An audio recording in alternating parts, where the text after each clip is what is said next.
네, 오늘은 마태복음 21장 23절에서 32절까지 말씀입니다. 오늘 본문은 예수님께서 성전에 들어가셔서 성전을 정화하신 사건 이후에 나오는 이야기입니다. 예수님께서 장사하는 사람들, 또 동전 바꾸는 사람들의 상을 뒤집어 엎으시고 채찍으로 그 상인들을 다 쫓아내셨습니다. 그 장면을 본 바리새인들과 대제사장들이 화가 났습니다. 예수님께 찾아와서 따지면서 질문을 한 거죠. 지금 당신이 성전에서 장사하는 사람들을 다 내쫓고 상을 뒤집어 엎고 성전을 난장판을 만들어 놓았는데 당신이 지금 어떤 권세로 이 일을 행하고 있는가? 권세, 권위에 대해서 지금 질문을 한 것입니다. 다시 말하면 우리가 성전의 책임자인데 우리의 허락 없이 왜 네 마음대로 성전 상인들을 내쫓냐 이겁니다. 당시에 예루살렘 성전은 굉장히 거룩한 곳이었죠. 아무나 들어가면 죽습니다. 대제사장들이 이 성전을 지키면서 통제도 하고 관리도 했습니다. 그런데 예수님이 바리새인도 아니고 대제사장도 아닙니다. 어떤 책임이 있는 것도 아니에요. 로마 정부나 또 사내들인 공회에서 어떤 권한을 부여받지도 않았습니다. 정치인도 아니고 나사렛 목수에 불과한 젊은 청년이 마치 자기가 성전의 주인인 것처럼 소유주인 것처럼 사람들을 내쫓고 난장판을 만들어 놓았기 때문에 지금 바리새인들과 대제사장들이 충격을 받은 것입니다. 그래서 예수님을 책잡아서 종교재판에 넘기기 위해서 지금 권위에 대한 질문을 하고 있는 것입니다. 누가 너에게 이런 권세를 주었느냐? 이 권위에 대한 이 질문은 예수님이 참 답하기 어려운 질문이었습니다.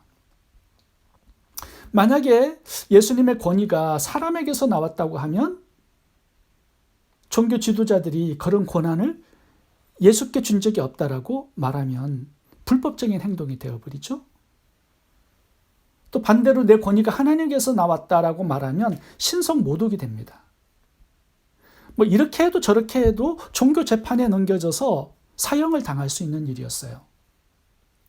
근데 예수님께서 굉장히 지혜롭게 질문을 한 가지 던졌습니다. 25절 보겠습니다. 요한의 침례가 어디로서 왔느냐? 하늘로 쓰냐? 사람에게로 쓰냐? 예수님의 이 질문도 종교 지도자들이 답하기 참 어려운 질문이었습니다. 왜냐하면 요한이 백성들에게 침례를 준 그 권위가 하늘에서 왔다라고 인정을 하면 침례 요한이 예수님을 메시아로 전가하지 않았습니까? 그래서 이 종교 지도자들이 예수님을 메시아로 인정하고 받아들이는 것이 되어버립니다. 만약에 요한의 권위가 사람에게서 나왔다고 하면 어떻게 되죠? 백성들이 침례 요한을 하나님이 보낸 선지자로 인정하고 믿고 있습니다. 그렇기 때문에 백성들에게 공경을 당할 수 있습니다. 그래서 종교 지도자들의 대답은 I don't know, 모른다였습니다. 이 종교 지도자들의 답변을 듣고서 예수님께서 종교 지도자들이 얼마나 악한지를 꾸짖기 위해서 비유를 하나 주신 것이 오늘 본문에 나오는 두 아들 비유입니다. 이 두 아들의 비유가 주는 핵심 메시지가 뭐냐 하면 누가 구원받은 하나님의 백성이냐, 이것을 가르쳐 주는 거예요. 천국 백성은 누구냐? 하나님의 말씀 권세에 순종하는 자다. 이것을 결론으로 두고 있습니다. 첫째 아들은 바리새인들과 종교 지도자들을 가르치죠. 둘째 아들은 세리와 창기와 죄인들을 가르칩니다.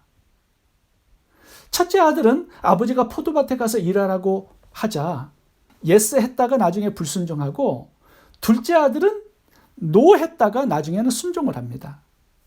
그러면서 예수님께서 말씀하시기를 누가 천국 백성이냐? 누가 하나님의 나라에 들어가는 사람이냐? 이렇게 반문을 하고 있습니다.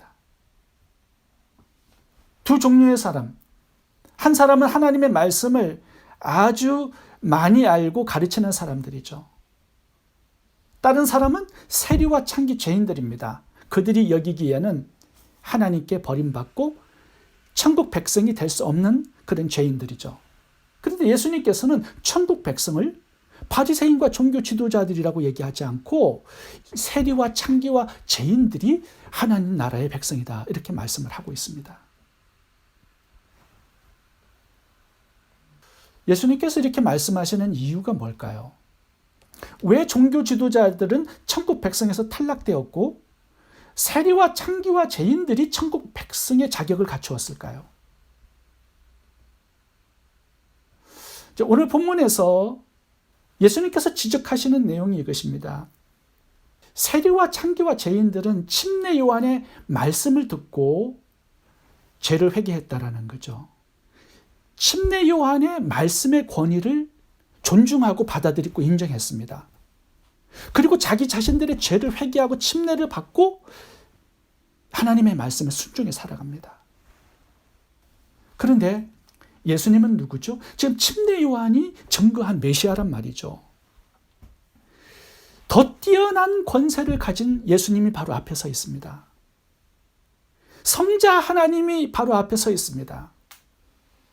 침례 요한의 말씀의 권위보다 더 엄청난 권위와 권세를 가지신, 말씀 한마디로 온 우주를 창조하신 그 말씀의 권세를 가지신 예수님이 지금 종교 지도자들 앞에 서 있습니다.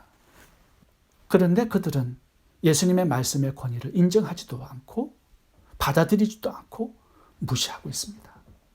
지금 이 점을 꾸짖고 있는 거예요.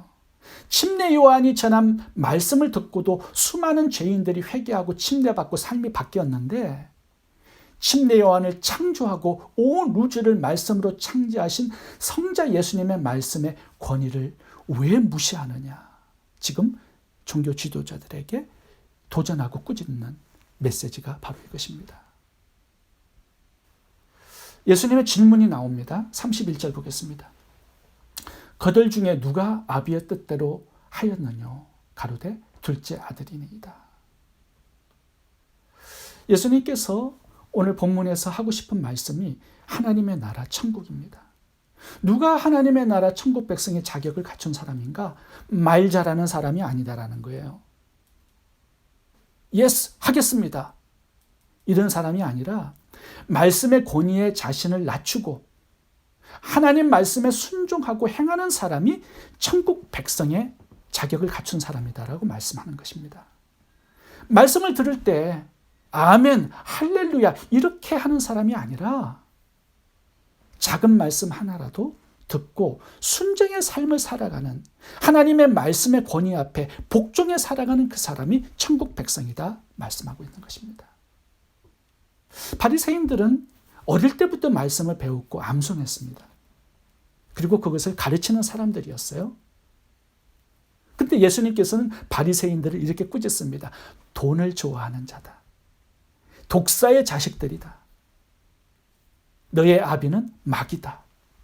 아주 굉장한 듣기에 민망할 정도의 그런 표현을 하셨습니다. 말씀을 아무리 많이 공부하고 알면 뭐합니까? 실천하고 순종하지 않아요. 말씀의 권위 앞에 복종하지를 않는단 말입니다. 중요한 것은 말이 아니라 순종이다. 이것이 천국을 천국되게 하는 요소라는 것입니다. 천국 백성이란 증거가 뭡니까? 하나님의 말씀의 권위 앞에 나를 복종시키고 낮추고 그 말씀에 순종해 살아가는 그 사람이 천국 백성이다 말씀을 하는 것이죠. 그러므로 천국 백성의 증거는 순종으로 복종으로 나타난다 말씀하는 것입니다.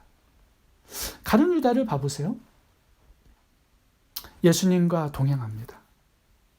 매일 3년 반 동안 예수님의 말씀을 들었습니다. 엄청난 기적들도 보았습니다. 무리를 걸어 다니는 예수님의 모습도 보고요. 말씀 한마디로 풍랑이 잠잠한 것도 보았습니다. 함께 사역도 합니다. 제자라는 직분도 있습니다. 그런데 그가 구원받았습니까? 천국 백성입니까? 아니죠. 지옥 자식이었습니다. 아무리 말씀을 많이 듣고 예스라고 얘기를 한다 할지라도 하나님의 말씀의 권위 앞에 자신을 낮추고 복종시키는 순종의 삶이 없다면 그거는 천국 백성이 아니다 말씀하고 있습니다. 야고보서 2장에 보시면 참된 믿음과 거짓 믿음을 구분하는 기준이 있는데 그것이 말씀에 대한 순종, 행함이라고 말씀합니다. 감정적으로 아무리 뜨겁게 찬양을 많이 하고 기도도 오래 하고 하나님을 아버지라고 신앙 고백도 하지만 예배도 드리지만 삶에 행함과 순종이 없어요. 그것을 귀신 같은 믿음이라고 말씀합니다. 그러면서 야고보서 2장에는 참된 믿음의 특징 하나를 소개합니다. 야고보서 2장 14절부터 17절까지를 제가 읽어보도록 하겠습니다. 내 형제들아, 만일 사람이 믿음이 있노라 하고 행함이 없으면 무슨 이익이 있으리요? 그 믿음이 능히 자기를 구원하겠느냐? 만일 형제나 자매가 헐벗고 일용할 양식이 없는데 너희 중에 누구든지 그에게 이르되 평안히 가라, 더욱게 하라, 배부르게 하며 몸에 쓸 것을 주지 아니하면 무슨 이익이 있으리요? 이와 같이 행함이 없는 믿음은 그 자체가 죽은 것이라. 지금 살아있는 믿음, 구원받는 믿음은 무엇이라고 얘기합니까? 큰 것을 얘기하는 게 아니에요. 옆에 형제가 헐벗고 일용할 양식이 없어서 굶주리고 있어요. 그런데 말로만 평안히 가라, 더욱게 하라, 배부르게 하라, 몸에 쓸 것을 주지 않아요. 그거는 죽은 믿음이다 말씀합니다. 다시 말하면 천국 백성의 특징, 살아있는 믿음의 특징이 뭐냐 하면 섬기는 거예요. 하나님께서 주신 나의 축복을 가지고 은사를 가지고 가난한 이웃, 병든 이웃, 헐벗은 이웃을 섬기는 것입니다. 나의 것을 나누는 거예요. 하나님의 말씀에 순종해서 이렇게 살아갈 때 그 사람을 천국 백성이다 이렇게 부르시는 것입니다. 저희들이 말씀을 참 많이 듣습니다. 하나님께서 매주일 예배를 통해서 우리에게 말씀해 주시고 지금도 말씀을 듣고 있습니다. 큐티를 통해서 성경 공부를 통해서 성령의 잔잔한 감동을 통해서 참 끊임없이 말씀을 참 많이 듣습니다. 그런데 그 말씀을 그렇게 많이 듣는 것이 천국 백성의 요소가 아닙니다. 하나라도 말씀을 순종해 나아갈 때 하나님의 말씀의 권위 앞에 나를 복종시켜 나아갈 때 그 순종이 바로 내가 천국 백성이다라는 증거가 되는 것입니다. 잘못하면 말씀을 많이 공부하는 것으로 큐티를 열심히 하는 것으로 나를 의인으로 착각하게 만드는 마귀의 미혹과 덫에 걸릴 수 있다는 것을 우리가 생각할 수 있어야 합니다. 둘째 아들은 처음에는 노라고 얘기했습니다. 말씀에 반응하지 않았어요. 그런데 마음을 바꿉니다. 뉘우칩니다. 회개합니다. 그리고 순종으로 나아갑니다. 이것을 하나님께서는 인정해 주시겠다라고 말씀하세요. 결론 31절을 한번 같이 보겠습니다. 세리들과 창녀들이 너희보다 먼저 하나님 나라에 들어가느니라. 이 시제가 현재 진행형입니다. 다시 말하면 어제 순종한 것 중요한 게 아니에요. 어제 불순종한 것도 중요한 게 아니에요. 오늘 순종하고 있는가? 이것이 중요하다라는 겁니다. 오늘 말씀을 실천하고 있는가? 어제 못해도 괜찮아요. 오늘 말씀을 순종하고 있는가? 그걸 하나님께서 카운터 해주시겠대요. 천국 백성은 예수님을 나의 구원자로 입으로 고백하는 사람이 아닙니다. 삶으로 고백하는 사람입니다. 참된 천국 백성은 하나님의 말씀의 권위 앞에 내 고집과 뜻을 꺾고 복종시키고 순종하는 사람입니다. 우리가 예수님을 얼마나 믿었는지 중요하지 않습니다. 우리의 현재 영적 상태는 우리의 순종의 모습을 통해서 드러나고 나타나고 증명되는 것입니다. 내 안에 아직도 순종으로 나아가지 못하는 부분들이 있다면 오늘 둘째 아들처럼 회개하시고 하나님의 말씀에 하나님의 뜻에 순종함으로 하나님을 나의 왕으로 높여드리고 천국 백성으로 복되게 살아가는 은혜가 저희 모두에게 있기를 바랍니다. 기도하겠습니다.